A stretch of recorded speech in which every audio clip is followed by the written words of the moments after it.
오늘은 책을 소개하기 전에 너희들한테 한 가지 제안을 할까 해. 그동안 우리가 올린 동영상을 너희들이 쭉 봤잖아. 보고서는 물론 워크시트까지 하면 정말 좋겠지만 너희들이 그걸 다 하기는 쉽지 않을 거야. 그래서 그런 거 대신에 너희들도 몇몇 감동 깊게 읽은 책으로 한 달에 한 번 정도 스스로 느낀 점을 핸드폰 동영상으로 촬영해서 보내주면은 형이 보고 너희들과 함께 그 책에 대해서 이야기하는 게 좋을 것 같아.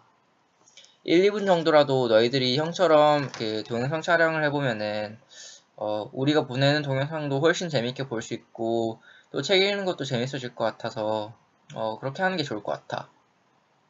어쨌든 오늘 할 책을 소개하자면은 걱정마 살리란 책이야.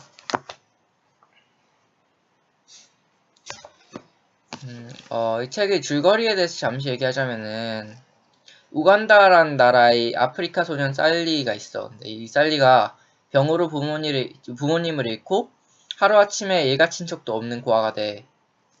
먹을 것이 없어가지고 굶어 죽을 지경인데 아버지의 빚까지 갚아야 하는 살리는 그야말로 희망이 아예 없는 상태였어. 그때 빅토리아 호수에서 만나 먹을 것이 없어서 한탄한 소리를 들은 한국인 아저씨가 그 바나나랑 토마토를 갖다 주셔서 살리는 굶어 죽지 않게 돼. 그리고 그 살리는 캄팔라라는 곳에 가서 무중구라는 한국인 아저씨가 함께 살자고 해서 같이 살게 돼.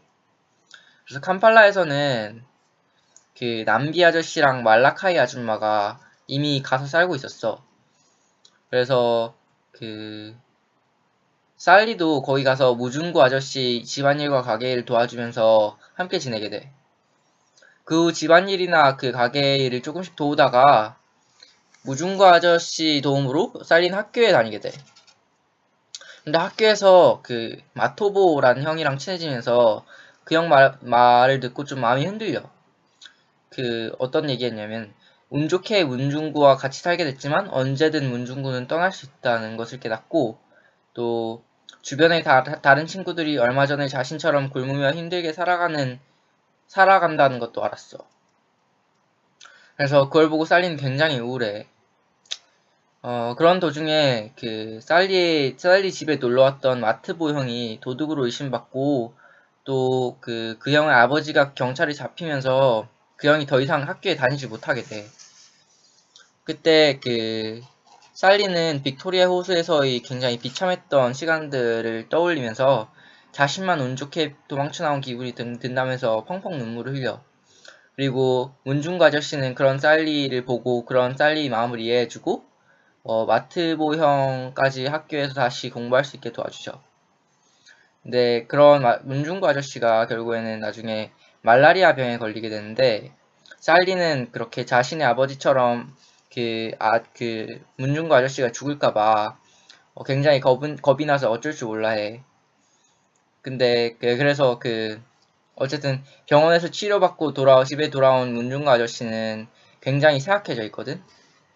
그런 상황에서 살리와 남비 아저씨가 그 극진한 사랑으로 보살펴주면서 결국에는 아저씨는 기력을 되찾게 돼. 예를 들어서 그 아저씨에게 드리겠다고 하루 종일 개미 언덕에서 여왕개미를 찾거든, 살리가. 나 같은 경우는 이걸 보면서 살리가 참 따뜻한 마음을 가졌구나. 그리고 피부 색깔이 다르지만 가족처럼 서로를 위해 해주는 게 이런 거구나 라는 걸 깨달았어. 맨 마지막에 삼촌 조카로 가족처럼 지내자는 문중구 아저씨 말에 살리는 눈물을 글썽이면서 우간다에서 내리는 축복을 비를 바라보는 것으로 이야기가 끝나. 참고로 비가 귀한 우간다에서는 비가 와도 빨래를 걷지 않고 오히려 빨래가 비에 젖도록 한다는 그런 풍습이 있어.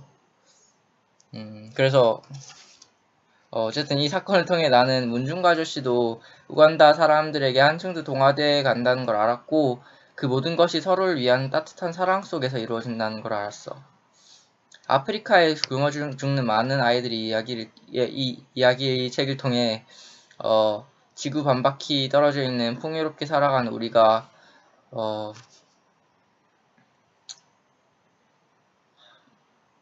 무엇을 할 수 있는지 좀 생각해 봤으면 좋을 것 같아. 그럼 다음 책에서 만나자.